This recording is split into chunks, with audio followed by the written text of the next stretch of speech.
আকাশবাণী কলকাতা। স্থানীয় সংবাদ পড়ছি প্রিয়া বিশ্বকর্মা। রাজ্য পুলিশের শীর্ষস্তরে বেশ কিছু রদবদল হয়েছে। এডিজি ও আইজি সিআইডি পদ থেকে সরানো হয়েছে আর রাজাশেখরনকে তাকে এডিজি ও আইজি ট্রেনিং পদে পাঠানো হয়েছে। দময়ন্তী সেনকে এডিজি প্রশিক্ষণ পদ থেকে সরিয়ে এডিজি ও আইজি পলিসি পদে পাঠানো হয়েছে। রাজীব মিশ্রকে এডিজি ও আইজি এনফোর্সমেন্ট ব্রাঞ্চ থেকে সরিয়ে এডিজি ও আইজি কোঅর্ডিনেশন পদে বদলি করা হয়েছে। আর শিবকুমার পেয়েছেন এডিজি ও আইজি এনফোর্সমেন্ট ব্রাঞ্চের দায়িত্ব। তিনি এডিজি ও আইজি পলিসি পদে ছিলেন। ডিম উৎপাদনে রাজ্য শীঘ্রই স্বনির্ভর হতে চলেছে। বিধানসভায় প্রশ্নোত্তর পর্বে আজ রাজ্যের প্রাণী সম্পদ বিকাশ মন্ত্রী স্বপন দেবনাথ একথা জানিয়েছেন।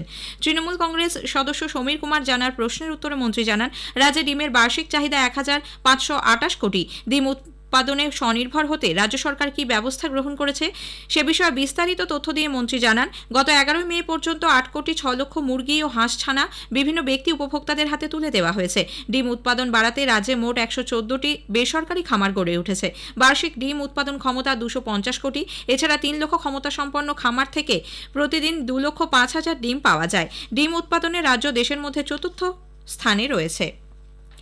হাতির সঙ্গে সেলফি তুলতে গিয়ে পশ্চিম মেদিনীপুরের কেশিয়ারির এক কিশোরের মৃত্যুর ঘটনা অত্যন্ত দুর্ভাগ্যজনক বলে বনমন্ত্রী বীরবাহা হাসদা জানিয়েছেন।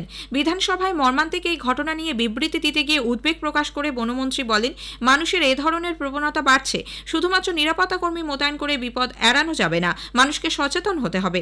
ওই দিনের ঘটনা প্রসঙ্গে তিনি বলেন, বন দপ্তরের তরফে বারবার মাইকিং করে সতর্কবার্তা দেওয়া হয়েছিল, কিন্তু বহু মানুষই সেই সতর্কতা অমান্য করে জঙ্গলে প্রবেশ করেন। মোবাইলে ছবি তোলা, ভিডিও রেকর্ড করা, এমনকি ফেসবুক লাইভ করতেও দেখা যায় অনেককে। ৩০তম কলকাতা আন্তর্জাতিক চলচ্চিত্র উৎসবের আজ সূচনা হচ্ছে। বিকেলে উৎসবের উদ্বোধন হবে আলিপুরের ধনধান্য প্রেক্ষাগৃহে। মুখ্যমন্ত্রী মমতা ব্যানার্জি, অভিনেতা শত্রুঘ্ন সিনহা, প্রাক্তন ক্রিকেট অধিনায়ক সৌরভ গাঙ্গুলি ও আর্জেন্টিনার বিশিষ্ট চলচ্চিত্র ব্যক্তিত্ব পাবলো জাস্টিনো সিজার অনুষ্ঠানে উপস্থিত থাকবেন। এবারের ফোকাস কান্ট্রি ফ্রান্স। সে দেশের ২০টি কাহিনী চিত্র প্রদর্শিত হবে। উৎসব কমিটির মুখ্য উপদেষ্টা রাজ্যের মন্ত্রী অরূপ বিশ্বাস সাংবাদিক সম্মেলনে জানান, এবার ২৯টি দেশের ১৭৫টি ছবি নির্বাচন করা হয়েছে। সত্যজিৎ রায় স্মারক বক্তৃতা দেবেন। বিশিষ্ট চলচ্চিত্র ব্যক্তিত্ব আর বাল্কি। কমিটির চেয়ারম্যান চলচ্চিত্র পরিচালক গৌতম ঘোষ জানিয়েছেন, সিনেমা দেখা ছাড়াও থাকছে সেমিনার ও আলোচনা অনুষ্ঠান। এবারে প্রচুর ছবি আসছে, ভালো ছবি। কম্পিটিশন সেকশনে আছে 3টে কম্পিটিশন সেকশন। এছাড়া ওয়ার্ল্ড সিনেমাতে অনেক ভালো ছবি আছে।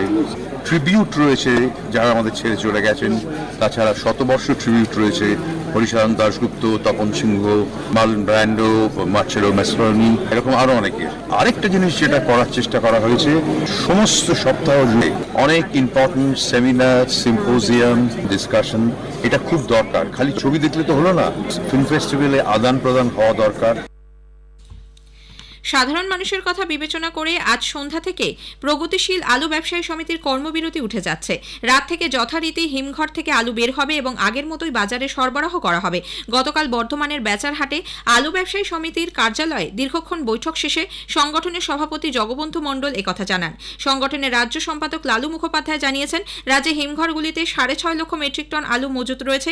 এর মধ্যে ৪ লক্ষ মেট্রিক টন রাজ্যে প্রয়োজনে লাগবে। অতিরিক্ত ২ থেকে ২.৫ লক্ষ টন আলু ভিন রাজ্যে পাঠাতে না দিলে ব্যবসায়ীরা ক্ষতিগ্রস্ত হবেন।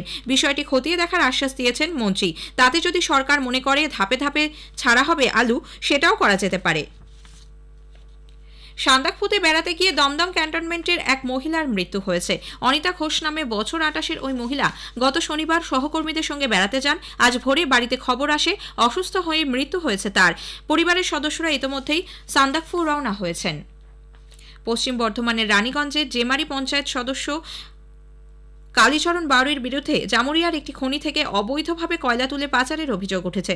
এরপর থেকেই পলাতক কালীচরণ। ঘটনায় ৩ জনের নামে এফআইআর দায়ের হয়েছে। কয়লা বোঝাই ট্রাক আটক করে পুলিশ চালককে গ্রেপ্তার করেছে। এদিকে এই ঘটনা নিয়ে শুরু হয়েছে রাজনৈতিক চাপানোতর। উত্তর দিনাজপুরের রায়গঞ্জের সোহারি মোড় এলাকায় একটি বিস্কুটের কারখানায় বিধ্বংসী অগ্নিকাণ্ডে চাঞ্চল্য ছড়িয়েছে। দমকলের মোট 4টি ইঞ্জিন আগুন নিয়ন্ত্রণের চেষ্টা চালাচ্ছে। জানা গেছে, গত রাতে ওই কারখানার ২য় ও ৩য় তলায় আগুন লাগে। খবর পেয়ে ঘটনাস্থলে পৌঁছয় বিশাল পুলিশ বাহিনী। এখনো পর্যন্ত প্রাণহানির কোনো খবর নেই।